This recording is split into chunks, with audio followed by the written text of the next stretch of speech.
In this video, we're going to talk about how do we simplify expressions using the order of operations. But before we get into that, let's review what our order of operations are. So the first operation we're going to perform is anything we see in parentheses. Second thing we're going to do is evaluate all our exponents. Next, we're going to take care of any multiplication and division.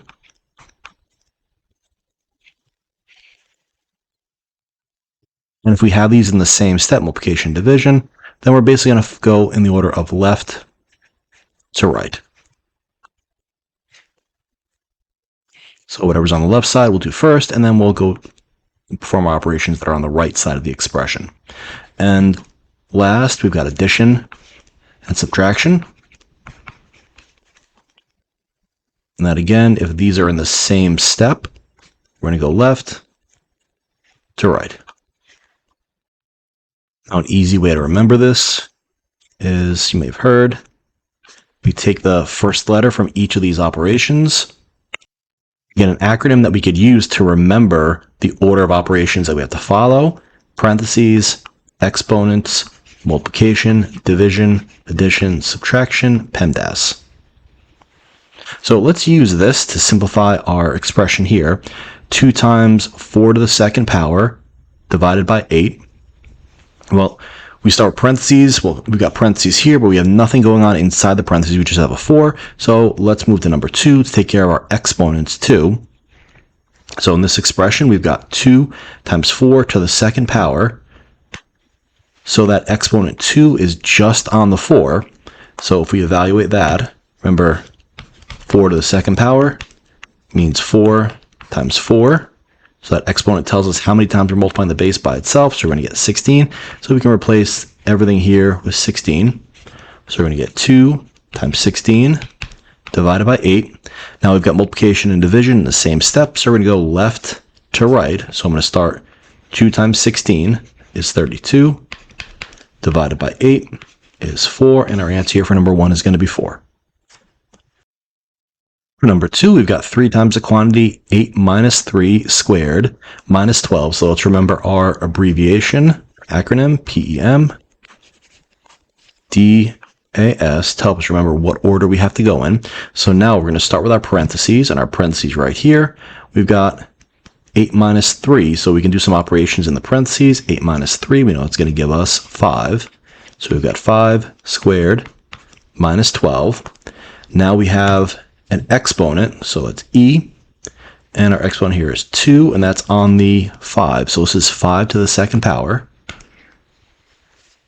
and we know 5 to the second power means 5 times 5, which is going to give us 25. So we can replace everything here with 25. So 3 times 25 minus 12.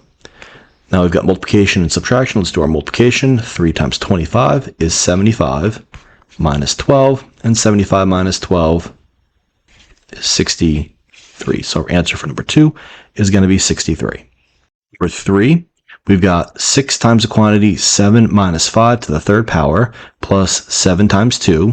So again, let's start with P, our parentheses. So in our parentheses here, we've got 7 minus 5.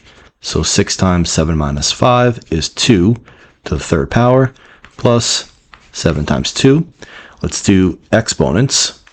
So our exponent here, 3 is our exponent, and we're raising 2 to the third power. So if I do this over here, 2 to the third power, well, that means 2 times 2 times 2. That 3 tells me how many times I'm multiplying the 2 by itself, and that gives me 8. So all of this is going to become 8. We get up 6 times 8 plus 7 times 2. Now let's do our multiplication. 6 times 8 is 48. 7 times 2 is 14, and 48 plus 14 is going to give us 62. So for number 4, we've got 5 times the quantity 4 times the quantity 3 to the second power minus 2. So we've got a couple different sets of parentheses here. We've got exponents, multiplication, and subtraction. So let's look inside our parentheses first. So our parentheses, we've got 3 squared minus 2. Well, now we've got an exponent and we've got subtraction. So of those two, what do we have to do first? Well, we have to do our exponent before we do subtraction. So let's raise 3 to the second power. And we know 3 to the second power means 3 times 3, which is 9. So we get 9 minus 2, which is 7. So we can replace everything here with 7. And put back our parentheses. Now for our parentheses, let's work on our innermost parentheses here. So we'll do 4 times 7. And we'll get 28. And then 5 times 28 gives us 140. So our answer for number 4 is 140. So this video is on how to use order of operations to simplify expressions. I hope this video helped you understand this concept a little bit more. If you like this video, leave a like, comment, and subscribe. This is Nick from First Coast Math Clinic.